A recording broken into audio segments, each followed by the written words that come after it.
Rick, as the Shore Conference football season rolls on. We are the Shore Sports Network, and this is the Varsity Link Coach's Corner. Watching on shoresportsnetwork.com or the Shore Sports Network app. Bob Batters alongside Ed Sarluca, and as always, Steve Meyer on the camera. Tom Tremblay, our engineer, getting us on the air. And here we are, another week 5 of Shore Conference football. Ton to talk about. We have some great guests tonight. Later on in the show, we'll be joined by the Green Dragons of Brick, head coach Len Zdanowicz, and outstanding two-way senior Darian Newcomb. And then later on in the program, the Marlboro Mustangs, off to their best start in nearly 3 decades. Head coach Jason D'Agato and outstanding two-way senior Zach Mendez will join us. So a jam-packed episode tonight.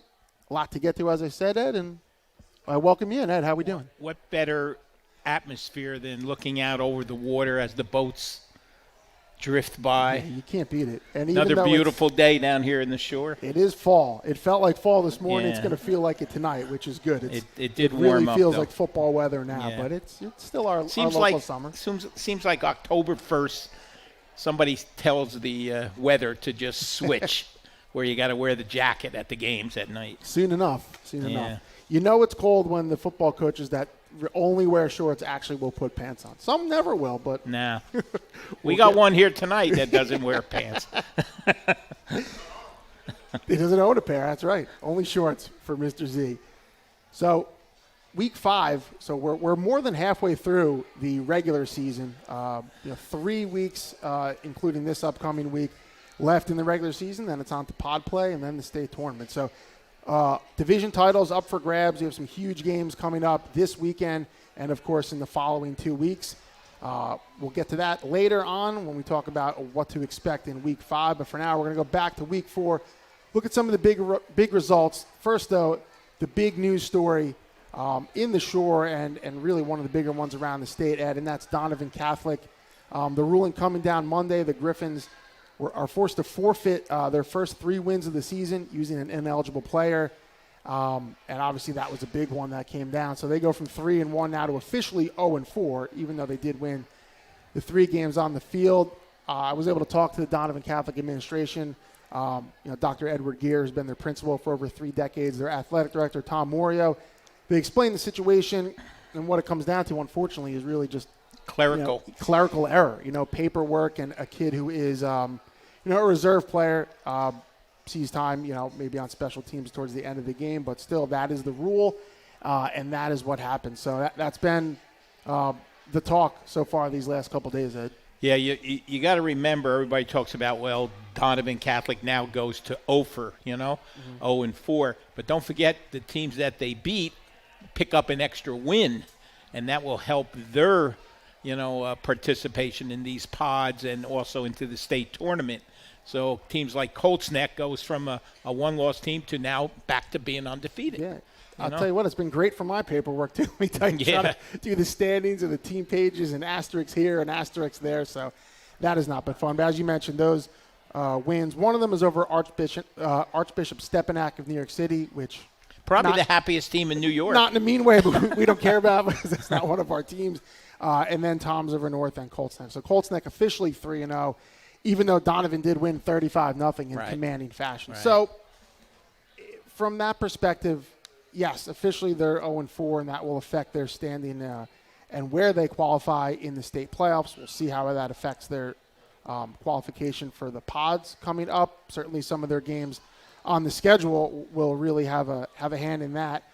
But you look at what they did on the field, and especially considering it's not a player that had any impact in any of the games. So wins. All right. You have to look at it from the standpoint of, they're not 3-1 officially, but you look at the teams they beat, 35-0 over Colts Neck. Yeah, you do feel a little bit bad for especially the seniors because obviously they had nothing to do with that. Let's put it this way. Nobody wants to draw them in the first round of the states or the second round of the states. True, but with 2 or 3 wins. In that bracket, though, that non-public A, you're talking everybody gets Bergen Catholic, right? Everybody Sancho, gets in. So yeah, seeding right. matters. You get you get a bad seed there, and you're playing one of the top dogs. Yeah. You're driving about 80 miles to pick get up an L. Yeah, exactly. So. So that was the big story, as you mentioned. Donovan was a winner, though, on the field, 35-0 over Colts Neck. A very impressive win. Nunez Buchlo, the 4th senior running back, a career-high 230 On the ground, we'll run through the rest of the top 10. Ed Rumson, 28-6 over Lacey. The Bulldogs came back from their bye week. Gave up the first points they did all season. It was 7-6 at the half. Lacey hung tough, but Jeff Schroeder, senior running back in big game, they pulled away. Red Bank Catholic, more of the same, 41-7 over number 8 Manasquan. The Casey's roll moved to 4-0. We mentioned Donovan with that win over Colts Neck, which was number 5. Cougars now dropped down to number 7. Wall, also off their bye week. Getting healthy. They got Charlie Sassa back, the reigning Shore Conference and State Defensive Player of the Year. 36-0 over Toms River North. So the Crimsonites, look back to their old self, like the team we envisioned to the start of this season. And then Middletown South, which now moves up to number 6. That was a dogfight there. And Manalapan and Middletown South have played some big-time wins. You're right, up to number 5 this week. Was number 6 last week. They've played some tight ones over the years, and this time it was the Eagles.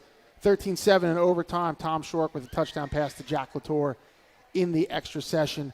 And that was a big one in that division, which has been very competitive so far, that Colonial. Yes, Southern also the next team in there and as number 6, slowly making their way into that top 5 division. Anybody falls in that top 5, Southern is that team that could possibly make their way in. They could. And the Rams, a 28-7 win over Holmdel. Jaden Brown, another 100-plus yard game. And the Rams in their running game are rolling. We mentioned Colts Neck with the loss, Manasquan as well. Long Branch stayed perfect, 3-0, a 35-21 win over Jackson Moore. How about senior quarterback Christian Rodriguez? Over 270 yards, 5 passing touchdowns, a career high. And again, I'll say it every week if I have to, the Danny George Farewell Tour is going pretty well so far. Probably one of the top 3 surprise teams in the Shore. Long Branch, not too much was expected out of the Green Wave. Like you said, undefeated so far. And then the game I was at on Friday night, Central Regional, unranked, now number 10, and that's because they went up to Hazlitt, made the drive, and came away with a 41-17 win over the Rockets, who were number 10 last week. The ground game was very impressive, and Chase Gumbrecht, the junior running back, to see him in person, he ran for 288 yards, 5 touchdowns, 37 carries. Their offensive line played very well. And their defense made some great adjustments after Raritan scored on the first 2 possessions to pitch a shutout, essentially. Just gave up a field goal in the final 3 quarters. So Central moves into the top 10. A huge game this coming Friday. We'll talk more about that later when we have our friends from Marlboro on. But a very impressive showing by the Golden Eagles under second-year head coach Jarrett Pigeon. Had the pleasure of watching Jamie Mazzocco from Shore Regional, the quarterback / I-back now, because they have moved him to I-back and picking up the toss play. And all he did on Friday night in the Barnegat defeat was to carry the ball 38 times for over 230 yards, and basically a one-man show, along with a pretty stout defense by Shore Regional, holding Bivens, JoJo Bivens, basically yard free. And Mazzocco, he's the real deal. A nice kid. He was our Butcher Block player of the game. In our interview afterwards, of course, praised the offensive line and, never leaves the field. The kid, he kicks extra points. He plays offense. He plays defense. The type of player any team would want on their team. An outstanding 3-sport athlete as well. Yeah. A standout wrestler, standout lacrosse player. And I was just talking about Long Branch, Danny George's nephew as well. So, football in his blood. As you mentioned, big game. 39 carries, 226 yards, 2 touchdowns, kicked both extra points, made 5 tackles, sold a couple tickets, kissed a couple babies. The normal Friday night for Mr. Mazzocco. So a good win over Shore. They moved to 3-1 on the season. A couple other ones we'll go through. Point Borough really stayed hot, 48-14 over Manchester. The Panthers' number 1 scoring offense in the Shore so far. Keyport remained undefeated, 4-0, rallied for a 17-14 win over Pinelands. George Mitchell, late touchdown pass to senior Zevon Crank, and that held up as the winning score. Another team that I think you could peg as a surprise, Monmouth Regional, 3-1 now over with the win over Lakewood, 36-6, and Anthony Jen, their junior quarterback, has really put up some big numbers. Had another impressive game, 4 touchdown passes, and head coach Dan Wendell and his group are, having a really nice season so far after some lean years. Yeah, the Green Dragons come into tonight's show 3-1. Absolutely. We'll talk a little bit about their game with Brick Memorial, crosstown rival, which was a tremendous atmosphere at that football game. A beautiful day. The stands packed with just under 5,000 people. The cheering section of kids, going back and forth. Well-played football game, and we'll talk to Lenny and Darian about that atmosphere. That's always a big one. Obviously, we'll talk about that and more coming up in just a couple minutes. So that's it. We will put week 4 a little bit to bed, and then we'll come back and talk some Green Dragons football. So after this, Len Zdanowicz and Darian Newcomb of Brick. You're watching the Varsity Link Coaches Corner on the Shore Sports Network.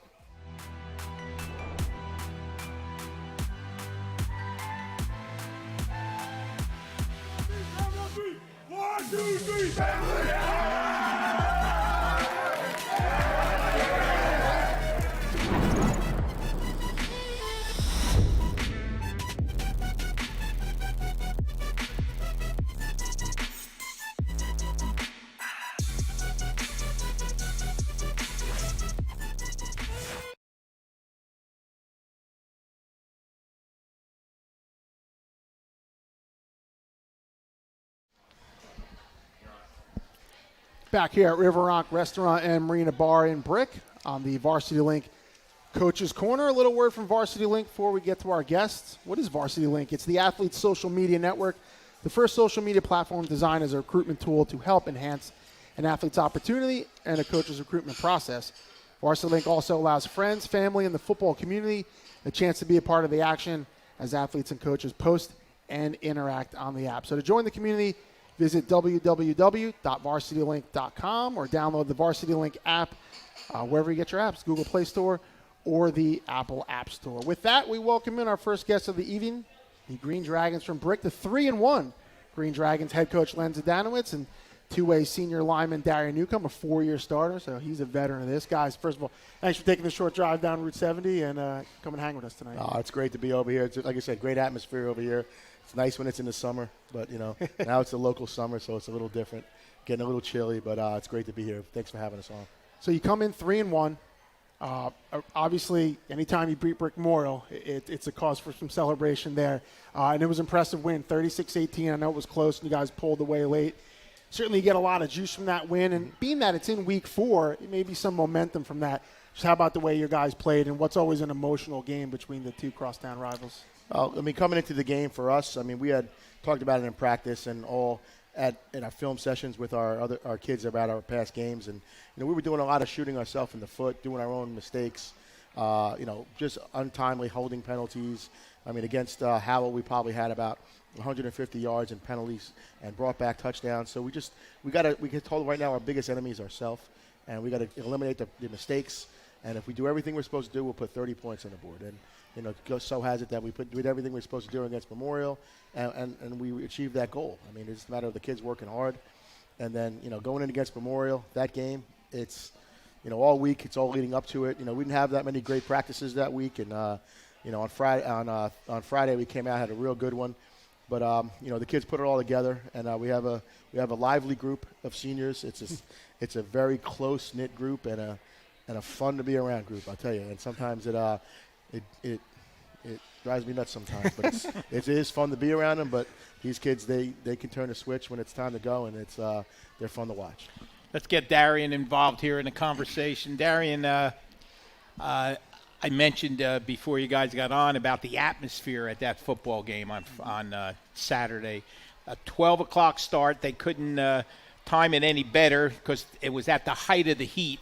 Tell us a little bit about the weather first. It had to affect quite a few people. I know there were a lot of people was cramping up and leaving the field with the help of the trainers. It was we walked the field at first. We walked around like 10:30. Mm-hmm. It was pretty hot. It was humid. It felt the heat. But we came out there ready to play. It was perfect football weather for us. Bobby mentioned you're a 4-year starter on the defensive side, right, and also playing offensive tackle. Yes. Tell us about. Do you get a break at all? Yes. On kickoff? Yeah, only on kickoff. Okay, really, but I'm always on the field. Coach is nice enough to take you off the field then, huh? Tell us a little bit about this Brick team this year.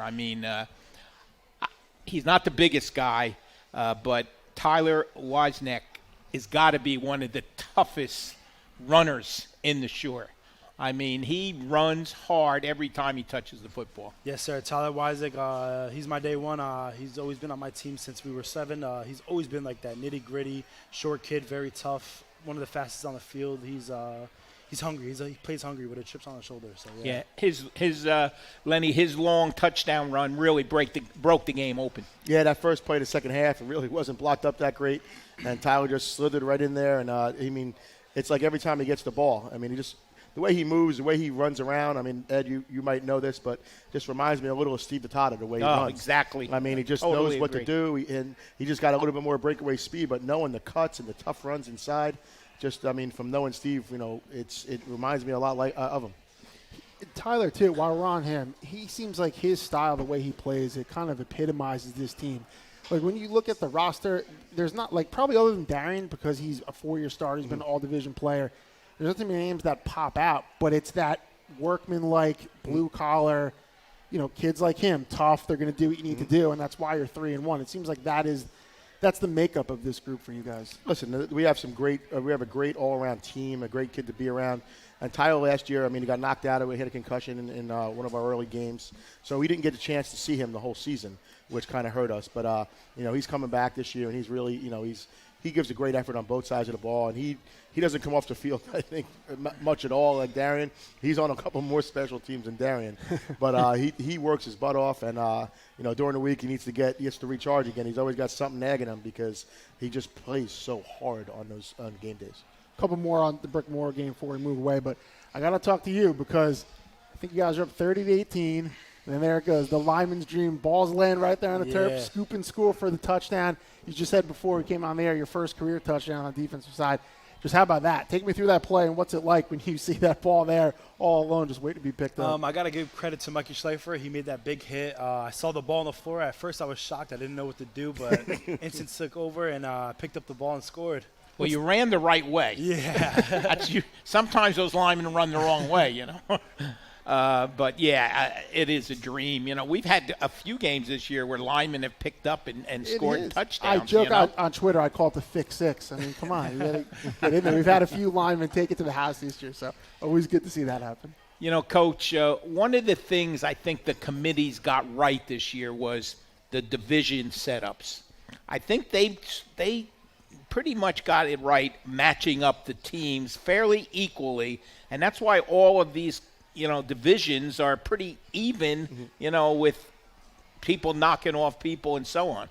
Well, that's what we said at the beginning of the year. I mean, we felt like we could beat every team in our schedule, and we felt we could lose to every team in our schedule. And that's the way it is, and that's where to tell the kids there's no off week. You guys got to come prepared every week. As much as I'm an old school guy. I love A South. I think Class A South is a great division. I think we've always had great battles, and even when we had Class A South, we had different champs every year. So I think it's but this is more. I guess it's more fair for the Shore Conference as a whole, which I think is why they're doing, and I think it's fair for everybody. Like Ed said, I know in talking to you in the past, you love the A South schedule. You love playing traditional rivals. Obviously, you opened up with Tom's River South. You have Memorial as always.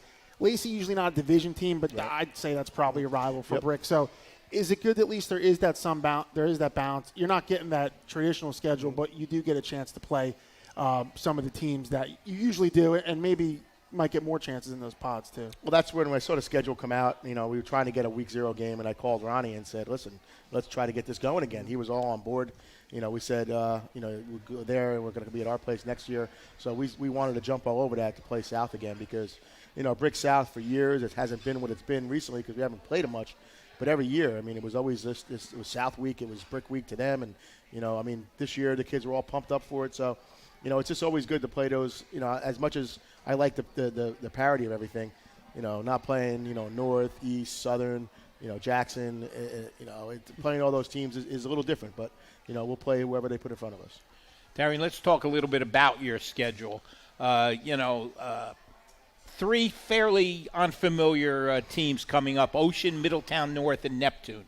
Not familiar names on the Brick schedule in the past. How do you feel about that, facing new teams? Of course, I feel weird, not playing the same teams all the time, but I guess it's new. We're ready for this week. We have Ocean this week. Next week, Mid-North, and we end off with Neptune. But I think we're pretty confident in everything we do. They're traditional teams. Ocean, the Big Red up there in Long Branch, always has a pretty good team. They're 0 for so far this year, but they've played a very tough schedule. So I know the coaches are drilling into your mind that don't worry about their record. You're going to have your hands full. And then, of course, Middletown North playing against Middletown South up there on Turkey Day. Always good. They got a 6'6" quarterback this year that you're going to be running after in a couple weeks. And then, of course, Neptune, you always got to worry about their speed. That's for sure. For sure, yeah. Neptune's one of those teams that have a bunch of skills. Middletown North, that's one of the teams. They're a traditional team. They're a good team. And Ocean, same thing with them. Darian, your defense, Brick is kind of built on defense. You've played well all year. I mean, the 18 points you gave to Brick Moore was the most all year, and that was the game you won convincing. But I want to go back to the week before that, 12-7 win over Howell. I mean, it was a defensive game. It was a tight game where you really didn't have a lot of margin for error on defense. And I know Howell's a team that they're going to air it out a little bit. They're going to throw the ball, maybe do some things that other teams don't do. Just how about that game and the way you guys played defensively and kind of setting the tone, coming up? That game, we went in there very confident. First half of defense, we played ball. We played lights out. We had a good half. Second half, we came in there. We didn't want to let anything out. We went out there. Our foot was on the throat the whole half. Second half too, and we just went out there and played lights out. Lenny Ocean this week. As Ed mentioned, they're 0-4, but I know you're probably not talking about that at all. They got some dangerous players. I know their quarterback, Tyler Douglas, is a junior. He's a dynamic player, can kind of get out and make things happen. And they've played some tough teams. So when you look at this Ocean team you're going to host on Friday night, what do you see as some of the challenges in front of you? They got some skill guys that are probably as good as every team we've played so far. They got some dangerous guys in the skill players. The quarterback, some of their receivers, their lines. They had some injuries. It seemed they've shuffled some kids in and out, and some of their on defense and some of their lines. So that could be what's hurt them a little bit. But they're a tough team. They're a tough scheme. We're doing a good job this week. Our coaches on scheming against what they do on offense and defensive side of the ball. So we're ready for them. And then, there's no we don't take anybody lightly or at all. And the record is not even an issue with us. I mean, we feel that that's a good football team, and nothing's going to make them happy to knocking us off. Okay, we have to apologize, Darian, because we heard that the pasta parties at Brick are held on Wednesday nights. Yeah. This happens to be Wednesday night. You're missing the pasta party. Yes, I am. But Coach did let us in on one little tidbit. In the wing contest, you took home the honors. Yes, I did. How many? I think around 53. 53 wings. See, this is the kind of stuff I do the show for. This is what I want. Stats, great. We're talking about the opponents. No, I want to know how many wings you 53. 53 That's pretty wings. Good. Quaker, See, Quaker steak. Quaker steak, huh? Yeah, we had it every year since I've been coaching. Did they let him back? Did they close? Well, they no, closed, they I closed think, right down. after. They closed down after He might have shut after them down. you left. You heard it here first. Darian Newcomb shutting businesses down with his wing-eating prowess. So, but it's funny because Ed always asks every guest we have on, every player, hey, we go to the pasta party. Like, who eats the most? Like, is that you, or is there someone else? I figured he'd be in the top 3 at least. Yeah, I have to give it to myself. I think I do it a lot. I love it. What kind of wings? Just regular mild, buffalo? hot, yeah. Doesn't make any difference. Nah, just keep cook 'em, man. That's bringing it. them. Yeah, as So long as they're cooked. that's a team thing you guys have done in the past? Yeah, You still continue to do? we do at the end of the season. I take all the linemen, and we have a lineman wing eating contest, and we've been to Quaker, and I got to take them on the night to have all you can eat because I'll be broke. That's it. And I pay for all the seniors, and all the kids come, and we got pictures of it every year. We take pictures, and we've had some kids pound some good amount of wings. I mean, but I think Darian last year broke the record with the most. I don't know if Rami beat you. I know Rami had some a couple of years back. Yeah. Now, but Darian might have took it this year. So I got it. That was actually 2 years ago because last year we couldn't do it. Last on the wings, I promise. I know, being in the locker room, I know you have stuff up there. There's, bench press or stuff. Like, is there a plaque for the most wings? There will be. We actually talked with the guys at Quaker, and we were going to put a plaque up, and I was going to get it, and all of a sudden it's gone. But we have we got a secret plan this year to bring it back at a different location. and we're on board with that. We don't want to disclose it yet because we're not sure if it's definitely going to happen. But we're going to have a plaque on the wall for all our winners, and I have it on my phone to track up the winners every year. That is the absolute best. The biggest thing is tracking the bones. Because sometimes some guys will try to sneak somebody's bones on their dish. So you got to keep track of the bones. Gamesmanship in the wing eating contest, huh? Man, I love it. I love it. Real quick, Lenny, talk a little bit about your quarterback situation. I know at times you're rotating a couple guys in there. Talk about those two guys. Well, in the past, really every year we've kind of used multiple quarterback systems, so I feel comfortable using that. This year we had two guys that coming into the season. Both of them really worked their butt off in the preseason. Our senior Ryan Panuska and our junior AJ Greigel, and they're both really, and they really work hard for each other and they cheer for each other, which really makes it good. And they both have learned multiple positions on top of that. And AJ has been playing football, has playing quarterback since he's been 7 years old. Ryan hasn't played that much. He's only played since his sophomore year with us. In his sophomore year, he was out from injury. Last year, he played a little bit all season, but he mostly played on the defensive side of the ball. And he started one game for us and won the game for us last year against Central. So AJ's experience in some of the stuff that we're doing now is kind of like shown through a little bit, so he's kind of getting more of the reps. But we just have a specific package that we have for Ryan. We're going to use him and accent what he does very well. So that's kind of how we're going to use that quarterback system. And, we're just going to put the kids in the best situation we can for them to be successful. One last one for you, Darren, before we let you guys go. As a senior, and I've asked this to all the players we've had on so far, last year was certainly so different, and not in a good way. And now this year we're back. We're playing normal schedule. There's fans back in the stands.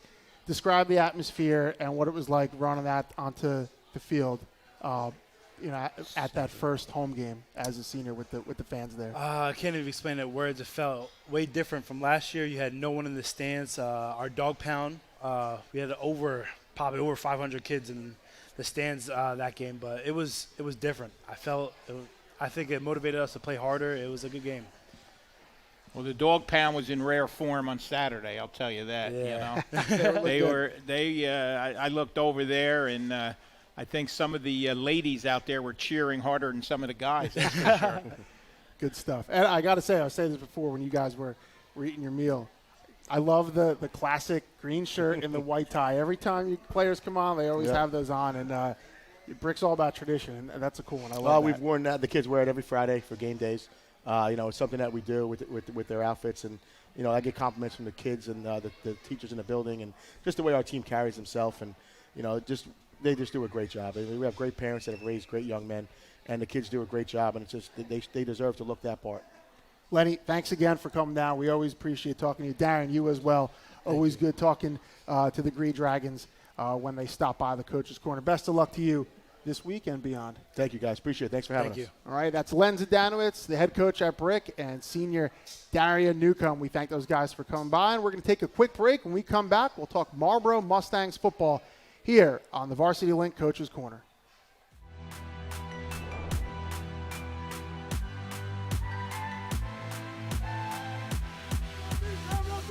One, two, three, family!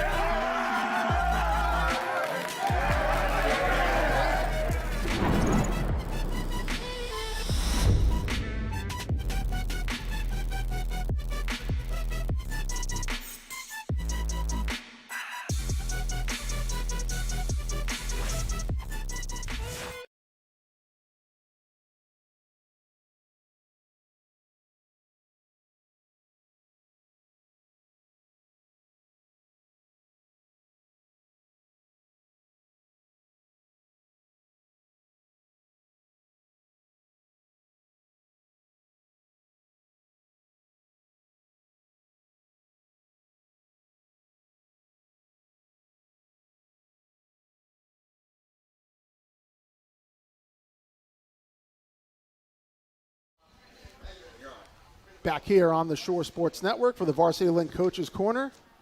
Tonight we're at River Rock Restaurant and Marina Bar and Brick. Good crowd on hand. Great sights, as we mentioned, outside. Boats going by. A little chilly, but still a nice day out. Want to talk about Varsity Link, our sponsor tonight and each and every week. It's the Athletes Social Media Network, the first social media platform designed as a recruitment tool to help enhance an athlete's opportunity and a coach's recruitment process. It also allows friends, family, and the football community a chance to be a part of the action as athletes and coaches post and interact. So to join the community, visit www.varsitylink.com or download the Varsity Link app on the App Store or the Google Play Store. With that, we welcome in our second guest, the Mustangs of Marlboro, head coach Jason D'Agato here to my right, and outstanding two-way senior Zach Mendez. Guys, I don't know if we've had Marlboro on the show before, and this is a great opportunity. We talked about this even coming into the week. Ed and I, hey, we got to get Marlboro on. Those guys are playing great. You guys came up with another big win to go to 3-0, and here you are. So thank you for taking the long drive down here and talking some football with us tonight. No problem. We appreciate it, man. It's a great opportunity for us, and, this is a great place. I've been here before, so no problems here.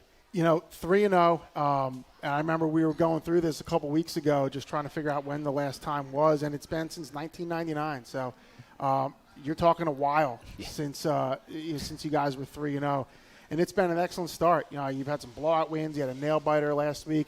Just how about this group and the start they've gotten off to and really generating a lot of excitement around the program? Yeah, as you said, the excitement is fantastic. We got some people here, supporting us, and, the buzz in the halls is great, and it's really all about the kids. We started out our preseason, and, we had a tough scrimmage early on, and right after that, man, the kids just they flipped the switch, and they decided that no more. We're gonna do this thing, and we're gonna get it done. And ever since our second scrimmage, man, they just come out. They play with emotion. They play hard. They play with a toughness to them. They fly to the football on defense. They get after it on offense, and that's why we've been successful running the ball. And really that's kind of how it all went down, is just really after that first scrimmage of, a lot of young guys coming in and seeing what varsity football was all about, and, and then getting the emotion behind it and really learning how to play with a chip on your shoulder, and that's kind of where we're at now. And, Zach, you guys you've had some struggled seasons in the past, but you haven't been like a terrible team. Like, you've been there close to 500 a couple years. I know from talking to a couple coaches in the preseason, how did you guys feel in the preseason getting ready? Did you guys feel like you had the ingredients to come in and get off to the kind of start that you guys have so far? No, yeah, I knew we were different from the start. It was just a different team, different atmosphere, everything about it. And it just, from there, from the scrimmages, I knew we were going to be a good team. They were better than the past. Zach, you're certainly filling up the stat board, that's for sure. I jotted down some numbers here. 353 yards of rushing, 6 touchdowns, averaging close to 6 yards a carry, 28 tackles, which leads the team, 21 solo tackles, which leads the team, 2 tackles for losses, a sack, and an interception. What else can you do? Do you bring the water out during timeouts?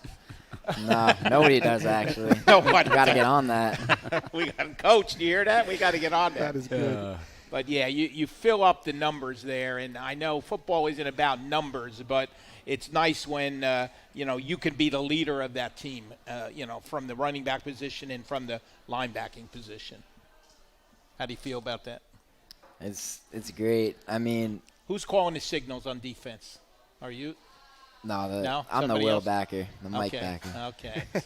So the middle guy's calling them, huh? Yeah. Mention some of your teammates.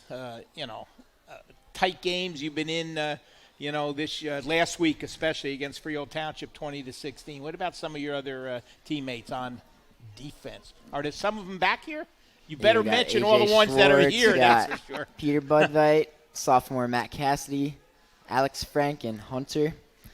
Forget the other guys. That's okay. They came to watch. Yeah. No, on defense, though, we got some good D linemen. Andrew Belinsky, one of them. He just makes an impact for us on defense, and he does his job, we do ours, and we just finish it. Now, wait a minute. Did you mention your brother? We talked about defense. Oh, defense. Okay. He's an offensive player. Nah, he's a defensive guy. This week, though, it was a different lineup, different defense. But he's a good all-around player. He loves to win, and that's what's good about him. Jason, I'll ask you, like every week, you'll reach out to me. I got a player of the week nominee. Like, it's been him every week because of how good he's been. Just describe his importance and what he's meant so far with what he's done on both sides of the ball. Like, it's big games every week, wherever you need him to do. I mean, last week's rushing touchdown, he's got a pick six in a moment when you guys needed to find something. when you have a senior that can do all that and be a leader, how much does it lift the team? Yeah, I mean, at the end of the day, it's huge. You know, he provides leadership, so it's not just filling up the stat columns with him. It's leadership. It's a guy that when the game is on the line, you feel comfortable calling his number. You know, and it's really about he can do anything, and he's happy to do anything. You know, it's funny. One of the things that always cracks me up about him is when I'm like, all right, Zach, this week we're going to have you on this play, go and block there, and his face lights up, and he just loves blocking. And I'm like, it's just funny for a guy who, you know, a running back, you don't really find running backs that get such enjoyment out of blocking for other people. But that's something because of the way he is that permeates throughout the team. You know, if he goes and blocks and springs our quarterback, you know, he gets satisfaction out of that. So, you know, that's important for the team. So, yeah, you know, we do rely on him, obviously, for the stats and the big plays and stuff like that. But he also, you know, kind of steps into that, like, that unsung hero role at times, too. You know, that guy that's just going to go out and do the dirty work and block for other guys, too. So, you know, he really helps us out in a lot of different ways. And then, again, finally, that leadership role that he's really taken a hold of and run with this year. Just some historical perspective for those who maybe don't follow it as closely. I mean, you guys have struggled in recent years, but like I said, you've kind of been on the cusp. You know, Right. 4-6 one year, a couple 3-7 years where you had some really close losses. And as Zach mentioned, he just felt this team was different in the preseason. Obviously, you guys have come out and won your first 3 in a row. What did you see from this group in the preseason? And then looking at the schedule and seeing winnable games and being in the competitive division and feel like you guys could accomplish right out of the gates. Yeah, so speaking in the division part first, you know, and Coach Z said it before, you know, the way they did it is right. And you looked at your schedule in the preseason, you're like, okay, you know, we can win every game, we could lose every game. And that's how we felt going in as far as our schedule was concerned. You know, then we get into the preseason, and it was tough, you know, because last year with COVID, you know, at least in our district, you know, we couldn't do anything after school. We couldn't lift. You know, I didn't see these kids until basically after July 1st. So it was tough for me to be like, okay, I know this guy can do this. I know, you know, I didn't have that gauge on kids. All I had to go on was last year. You know, then we showed up, we started going through the summer, and, you know, kids were working. And our first scrimmage we go out, which I talked about that already. And then all of a sudden our second scrimmage we went out, and, you know, right from the jump, I could tell something was different. You know, we lined up for stretches, and they all yelled something that they still yell, and I don't even know what they're saying. But as long as they're in unison, right? Yeah, exactly. Whatever. And I just said, whatever works, I don't care, as long as it works.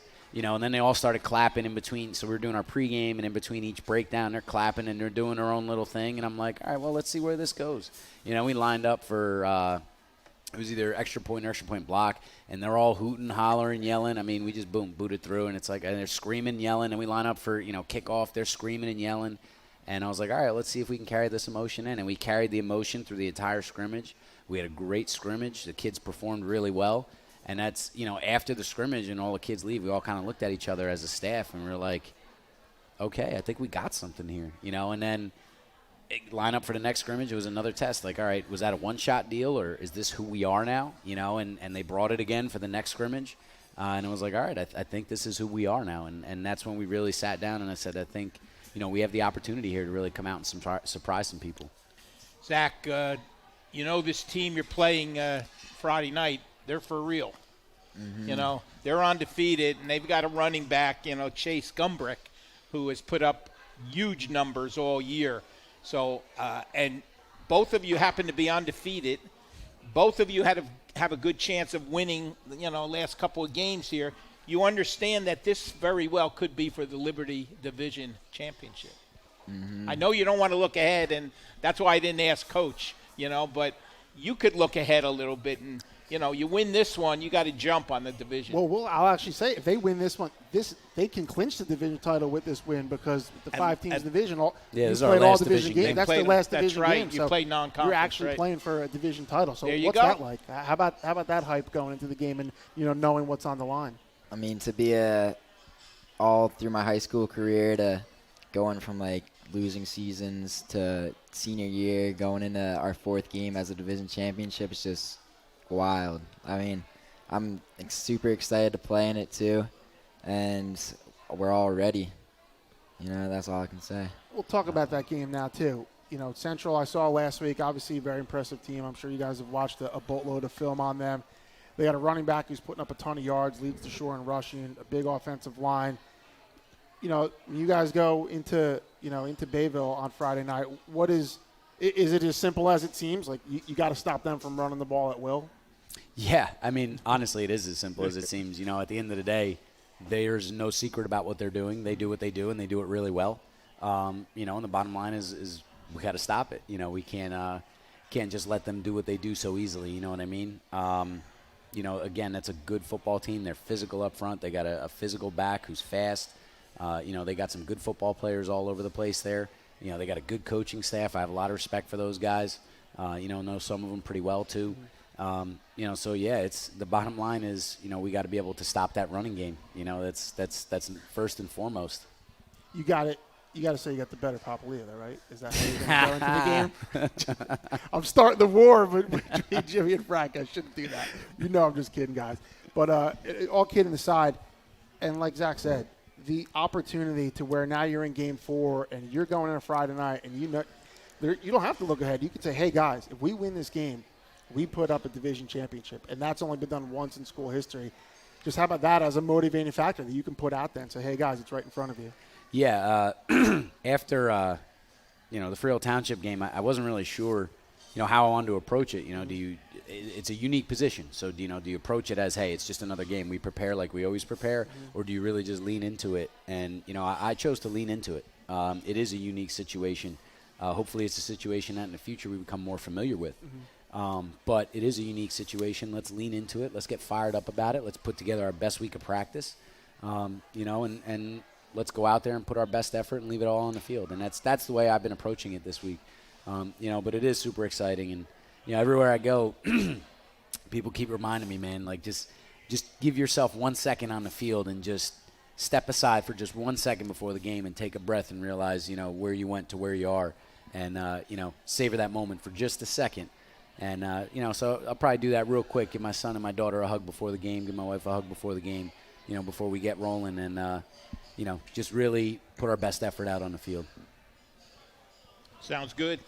It's a guy that I could play for. I was going to say, I'm ready to go play. It's a guy I could play for, Zach, Mm-hmm. I mean, He's does he a great motivate coach. you in pregame? Good pregame? Oh, my God. Yeah, there you go. You wouldn't believe the pregame. Oh, yeah, I would. Yeah. I've been in a lot of locker rooms. Long-time defensive coordinator at San Luca. Zach, you had joked before about you didn't mention your brother, but I got to ask you, I mean, you guys are only a grade apart, so I'm sure you guys have played on the same teams for a long time, but being at the high school level, being on the same field with your brother, doing it now in what's been a very successful season so far. Obviously, I'm sure mom and dad are happy watching both play at the same time. What's that like, going out there, you and Ryan taking the field together? I mean, on and off the field, it's just we're so close to each other.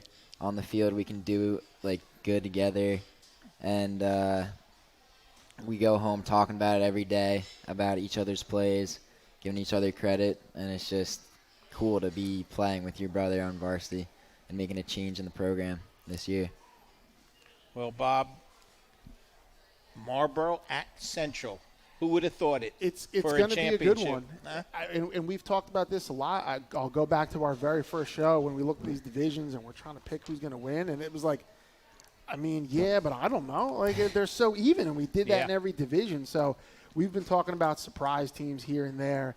And you guys would definitely have to qualify as one. But, 3-0, going to play for a division championship. I want to talk about a couple other players first before we let you go. I mean, we've obviously touched on Zach.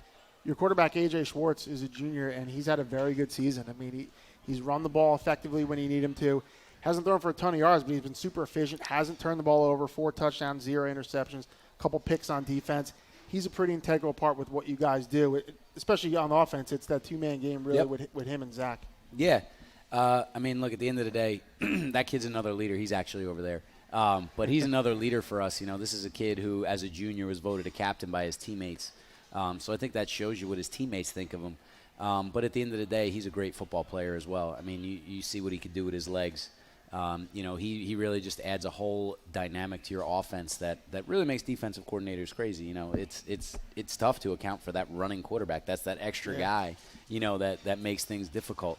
And, it really helps us, as far as Zach is concerned. It may even make Zach more of a threat as well, because now you have 2 threats in the backfield, and it's not just – all eyes on Zach coming right at you. So AJ's done a great job for us. he understands what we want from him. He's constantly learning. He's another guy that's just super selfless.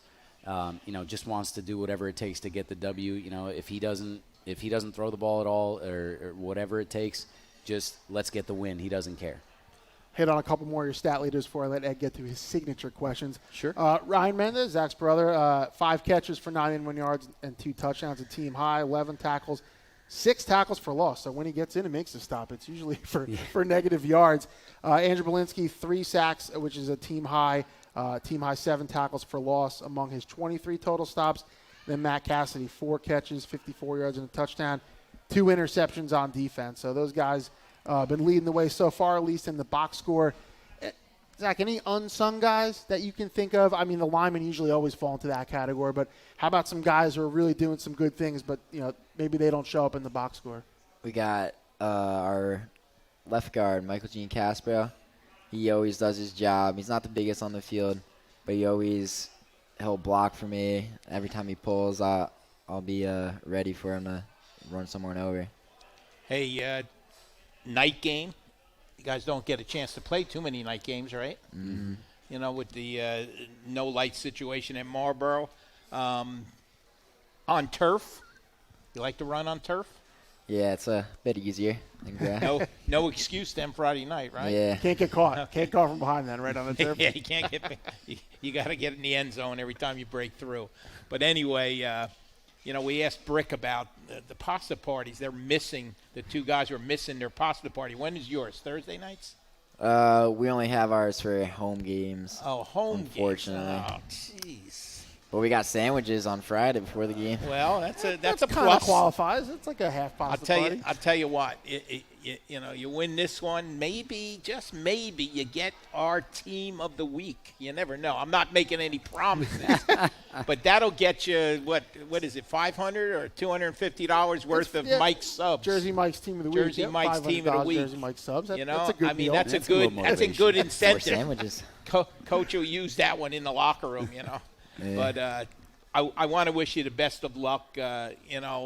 It's going to be a tremendous game. The battle of running backs here, and I'm looking forward to seeing that one result-wise. It should be a good one. 2 undefeated teams. Marlboro visiting number 10 Central Regional Friday night. The division title on the line. And if we told you that in August, you'd be playing for a division title in the first week of October. I'd have signed right up for it. Absolutely right. No doubt in my mind. Well, we got to thank you guys for coming down, taking the drive. It was great to talk some Marlboro football and see your supporters come down and join you. So again, Jason and Zach, thanks for coming down. That's Jason Nagata, the head coach of the Marlboro Mustangs, the undefeated Marlboro Mustangs, and Zach Mendez, their senior. We'll take a quick timeout, and me and Ed will come back and talk real quick about Week 5 before we move on. So you're watching to the Varsity Link Coaches Corner on the Shore Sports Network. Back after this.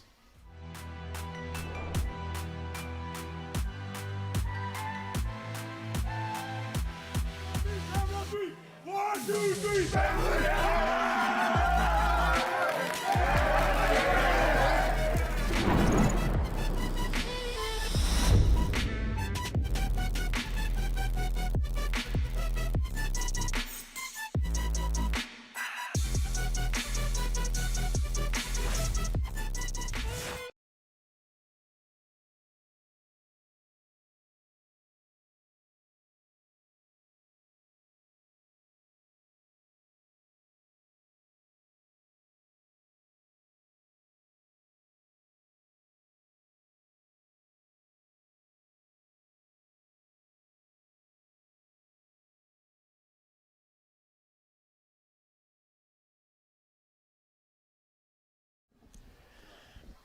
Back here at River Rock Restaurant Marina Bar in Brick, the Varsity Link Coaches Corner on the Shore Sports Network. Great guests we had. Lenz Adams of Brick and Darian Newcomb, and then Jason Degato and Zach Mendez of Marlboro. Lenz, a veteran, we've had those guys on. Really great to talk to a team that we haven't had on before in Marlboro. Like we said, off to a great start, 3-0, and a huge game playing for a division title. So Marlboro can win what would only be its 2nd division title in school history and first since 1994. That's pretty exciting. It should be a great atmosphere in Bayville on Friday night, Ed. Totally agree. Totally. And you'll be down there, right? I will No? not Oh, you personally. won't? We will Okay. have one of Somebody there. our excellent photographers, Ray Okay. Richardson, will be on hand. So Okay. pictures. We'll have a big recap on the scoreboard. Where will you be? Friday night I will be down in Manahawkin. Okay, Stafford Township, technically, the Manahawkin section of Manalapan. down in Ram Country, Manalapan, visiting number 6 Southern. Really big Colonial Division game. Southern trying to keep pace with Middletown South, which has a bye. Manalapan, of course, almost knocked off Middletown South last week, falling 13-7 in overtime. Should be a very good game with not only division title implications, but potentially championship pod implications down the line. If Southern can win that game, then they would go into the following week against Middletown South with division, top pod, a lot of things on the line. So that should be a really good one down there. The Butcher Block Game Day Live countdown. I'll be there. up at Wall for a big matchup with Colts Neck. Okay, Wall, as we mentioned, got their first W. Seems to have snapped out of their, early season funk. Got some players back, and Colts Neck, of course, took the big loss against Donovan Catholic last week. But that turned out to be a W, so they come in undefeated. A lot on the line in that one, and we're looking forward to covering that one. That should be a really good one in Wall. That's our block game day countdown. So we partner with the Butcher's Block in Long Branch. Phenomenal restaurant. They will be reopening very soon with a liquor license, a bar there. The food is absolutely phenomenal.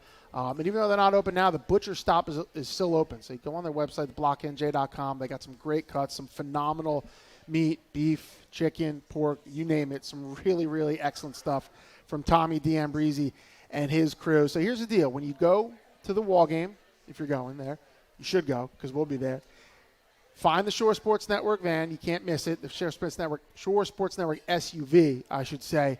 And find the table and sign up to win dinner for 6 with limousine service at the Block restaurant. By the way, I changed the oil in the limo, so it is almost ready to go for November. We're still running that gimmick?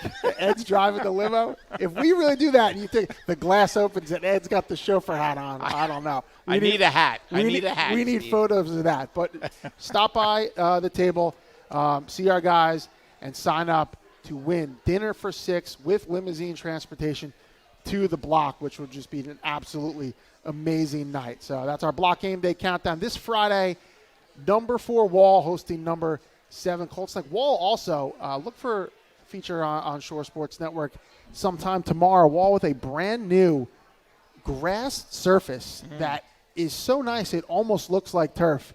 And that was the Wall Crimsonites Family Foundation helping to put that in. So you'll read more about that tomorrow on Shore Sports Network. You know from going I'm to Wall. anxious to see that. You know from going to Wall for all those years, if the sprinklers go on at the wrong time, it floods a little bit. So I remember talking to their athletic director, Tom Redu, in the spring when I was there for lacrosse. They fixed some of the drainage issues. Now they have a brand new playing surface. They're really excited for their first home game last week against Toms River North. And, again, it's always a great atmosphere at Wall. Should be the same on Friday night, Ed. Yeah. Elsewhere in the top 10, top-ranked Rumson hosting Toms River North. Red Bank Catholic hosting Red Bank, so a short drive for the Bucks to go down to Count Basie Field. Donovan Catholic still number 3 in our Jeep Store Shore Sports Network top 10. They are at St. John Vianney. Wall, as we mentioned, hosting Colts Neck, and 5th-ranked Middletown South is Idle. Number 6 Southern, we mentioned, will host Manalapan. Number 7 Colts Neck, they are at Wall. Manasquan, that's an intriguing game in the Constitution Division, Ed. Number 8 Manasquan on the road at Raritan. I think when we all looked at that division to start the year, we knew Red Bank Catholic was really, the juggernaut there. And you're saying, okay, what about next? I think we all looked at Manasquan and Raritan. Swan at 2-2, but losses to RBC. They've been up and down. But you look at who the losses are too: RBC and Middletown South, and say, okay. Then Raritan obviously coming off the loss to Southern. I think that's a pretty interesting game. One of the more intriguing ones this weekend. Yes, it is for sure. And I was going to ask you a question. So Donovan Catholic still number 3. Yes. You are not penalizing them. They've been penalized enough. They don't need it in the ranking. Well, because listen, the rankings reflect what happened on the field. Okay. And it'd be one thing if one of their, and this top, is my opinion, one thing if it was one of their top players who contributed all their wins, and you say, Okay, yeah, like without him, maybe they don't win these games, but. Yeah. Non-essential The player in question is not. It impacted the game, not at all. So in that regard, yeah, I will continue to rank them based on what happens on the field. Yeah, it's going to be very interesting when we start talking about the pods, which we'll probably do next week. We can really get deep into it probably next week. Right? We're trying to get one of the committee members on our show next week. Hopefully that'll work out. But that'll be that's an interesting thing to look forward to about what they think of Donovan Catholic with all the losses now, and whether they can recover from that and still, get state ranking and get pod ranking. It probably will affect them more in terms of where they qualify in the non-public A state bracket. Right. Because as all you mentioned, 16, there's 16 teams in there. They will qualify. They're all in. Their power points, their United Power ranking will go down significantly when that is updated. So we shall quick, see. I don't want to put you on the spot though. You can do that. If you're on winless Yes. in that section, you cannot play in the States. That is a good question, don't think you don't know can. the answer off the top of my head. I would be shocked if Donovan Catholic is No. I'm not talking about them, but teams. there are other teams that are winless. That is true. So that would make from 16 maybe down to 13. Could be 14, 13. We've seen that or in the 12, past. where top teams would get a bye. That would help a situation like Donovan. And you could also have teams that opt out, that decide they don't want to be in the want playoffs to because face the big guns. They don't want to. They're not a 1-6 team and have to drive up to Ordell and play Bergen Catholic and lose 87-0. So from that standpoint, it is a little bit wait and see. The rest of the top 10, 9th-ranked Long Branch, a home game on Saturday. They will play host to Toms River East at Brissett Stadium. And as we mentioned, 10th-ranked Central home against Marlborough. That's a pretty big game, right? I think we talked about that. Yes, that's a big one. Another really important game in the National Division. That's where I will be at on Saturday. I'll be up at Jackson Street when Keyport hosts Monmouth Regional. 4-0 Keyport, 3-1 Monmouth. Right now, the way that division's shaping up, that's looking like that will be for the division title. Let me ask you a question, Bob. Have you ever covered a game at Keyport? I have several times. Okay, yeah, with Alex Thompson. I've been there a few years ago when they had Devin Walnut running back, and they were 10-2, went to the state championship game. But I've been there early in my career when they had the really good teams. I was up there for a couple. Now, you also have to mention my early career back in the early 70s, 60s, and late 60s, early 70s when I was on Keyport staff, along with Rich Mosca and George Conti. You always talk fondly of your Keyport days. Unbelievable. I could tell you stories that would probably put this show to bed.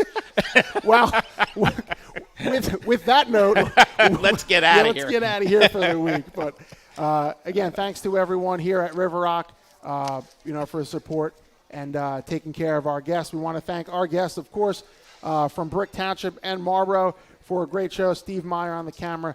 Tom Tremblay, our engineer. For Ed Sarluca, I'm Bob Batters. Thanks for watching the Varsity Link Coach's Corner, and we'll see you again next week.